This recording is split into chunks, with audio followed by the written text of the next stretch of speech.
Hey there! Today we're going to talk about potting up eggplants, or potting on, or whatever you guys want to call it. I don't know, there's a lot of different things that people call it, but that's what we're going to do. We're going to be taking small eggplant starts and put them in bigger pots. I'm going to talk about why that's important, some techniques and the gear you might need and all that kind of stuff. But before we get into that, I just want to mention I'm going to do a recorded Q&A.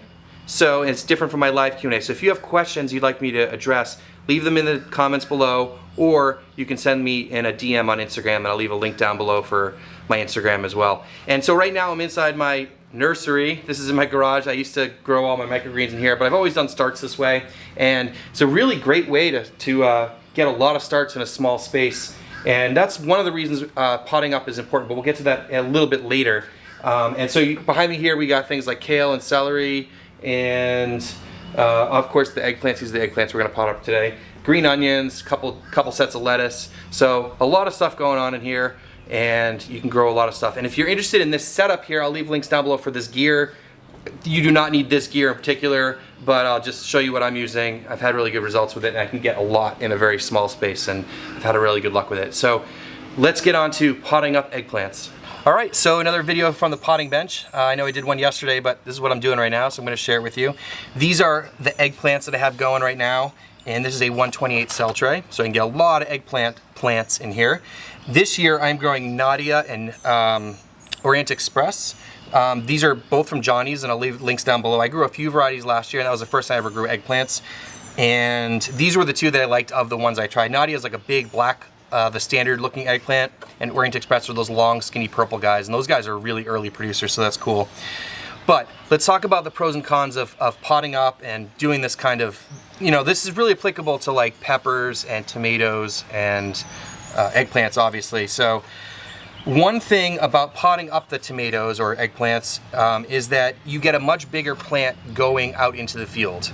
So if you have a 2-month-old plant going out versus a 1-month-old plant, you're obviously a month ahead, and that can be really cool, especially if you're trying to get to market early, or you're just getting anxious over the winter time and you want to start growing, or whatever it is. But make sure you're careful about your frost date. For here, we're like safe to plant out mid-April. You never know with the weather, obviously, but that's a pretty safe bet for us, and you should get to know what your sort of safe date is and work around that and just plan ahead for that. So these guys were started February 21st, and so they're a little over a month old, and I probably should have potted these up like, I don't know, maybe a week ago. They're a little bit, I feel like that always happens to me, but this is what I'm gonna do it is today. So that's the biggest thing, is you got a bigger plant going out, and you can start your stuff earlier. Another thing is that if you are worried about germination at all and you're planting seeds, some people say like, why can't you just plant them in bigger pots? You can, you definitely can do that. You just want to make sure that you're not wasting potting soil and space. And I know that a lot of us, ask any gardener or any farmer, they never have enough nursery space, right? There's like, never have enough nursery space. So space is always an issue. So I can start 128 in here and then get a lot more. Because for example, when I pot them up, these guys, only 18 goes in a flat. So you can see how that takes up a lot more space. Now you could just take these maybe a week or two ago and start hardening them off just as is, and then transplant them out. Totally work as well. Again, it depends on your timing. So there's a lot of different options there, but a lot of people really like to put out stronger plants, and especially with tomatoes, a lot of people like to bury them really deep, so they have a nice long stem that they can bury. It produces more roots, so there's another benefit there. There's a lot of pros and cons here, but generally it's about timing, what you have space for, what you have time for. This will require a lot more potting mix too, and if you don't have a lot of that laying around, that could be another constraint as well. But all in all, like this is these are all the pros and cons. What I'm going to do with these is I'm going to pot up most of these for Raleigh City Farm, and I'm going to keep a few here for our farm, and I am going to just take this tray and harden it off and then get it transplanted out into my greenhouse. That's what's going on. So before we get into actually doing the potting up, let's talk about gear. One thing you definitely need is a good potting mix, and I've said that about any starts. And so anything that has some good nutrition in it is important, and make sure you just have a good quality potting mix. It's really what you can get locally and what you guys can afford. Brands and stuff, I don't stress about that stuff, but you do, if you do get what you pay for, especially with potting mix, you get a lot healthier plants with better soil. So that's true with everything, right? Especially with soil. So here's the gear that I use when I pot up. I think I got all this from Greenhouse Megastore, and if you've ever bought stuff from them, you get what you pay for. It's cheap. like it doesn't cost a lot, but it also is cheap. Like it's not great. And so that's what I've been using. These are the shallow 1020s, which I use for everything. I forget what these are called, these baskets. And then these are 3.5 inch square pots. And I will leave a link for this stuff. Another great source for trays and stuff is Bootstrap Farmer, which I mentioned, and I'll leave a link down below for them too. I don't know exactly what they have in terms of this kind of gear, but I would try to buy stuff from them if you could, because the quality is just really good and it lasts a long time. So what's going to happen here is, you guys know I love bottom watering, so this will be the bottom watering tray.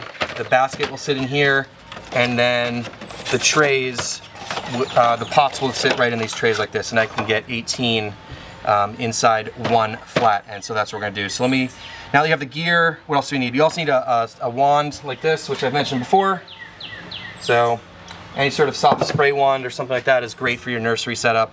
And yeah, let's get into it. So I like these 3.5 inch pots because I can get 18 on the flat, but you can use whatever you have. You can even use like plastic, like solo cups. I mean, whatever you guys have is cool. There's no rules here, and you can improvise and make things work. So first thing is I'm just going to fill this up with potting mix. So it's full of potting mix. I haven't really packed it down yet, but what I'm going to do is I'm just going to use my thumbs and sort of press it to the outside like that. And then you can see that there's like a little bit of space in the middle to accept the plug from the start over here. So I just pull one of these guys up. If you can't pull it up from the top, you can just push it out from the bottom with a screw or a bolt. And you can see here all the roots on here. So this guy has definitely wanted to come out for a while. So he's going to be much happier in this right here. So I just put him in the middle here, and then I grab a little bit more potting mix. Sorry, potting mix is out of frame there. And just pack it down. You want to be delicate with the plant, but you know, you want to be firm. You want to give it a nice good start. And I try to get that plug down in as far as I can, but you know, get in the middle, press it down. I like to make it kind of firm there to give the plant a nice little bit of structure. And there you go. That is a potted up eggplant, and I'm just going to put that in my tray here. And then when I get a full tray, I'll just water them in, put them under the lights. And after they're under the lights for a while, after I'm comfortable with their size, then and the timing of everything you have going on, I'll harden off the trays and then plant them outside. So that's pretty much it in terms of how to pot up a plant. Those are the pros and cons. I'll probably get another 3 or 4 weeks with this setup here. If you had a bigger pot for these guys, you could go a little bit longer. It really depends on like what you have space for, the gear you have, and your timing. That's all important to consider. So let's get on to potting these guys up, and as always, it goes a lot faster when you have a little bit of music.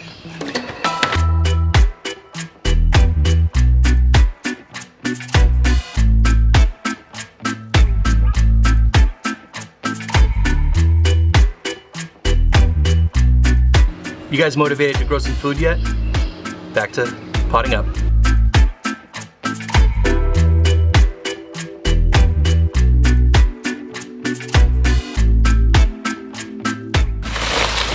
Well, there you have it, guys. 18 potted up eggplants. Looking great. I just gotta water these guys in. I'm gonna put them under the lights and we should be all set. But just a little thing I'm working on today. I wanna take you guys along. Hopefully this can help you in your growing right now. Hopefully you guys have started growing more food yourselves, or at least thinking about it. And hope everyone's doing well out there. Again, if you'd like to get some questions in for the Q&A, I'm probably gonna record it in a day or two, so it's just a short window. If you guys are watching this, put them down below, send me a DM on Instagram, and make sure you guys subscribe to the channel. It'd be greatly appreciated. Thanks so much for watching. We'll see you tomorrow.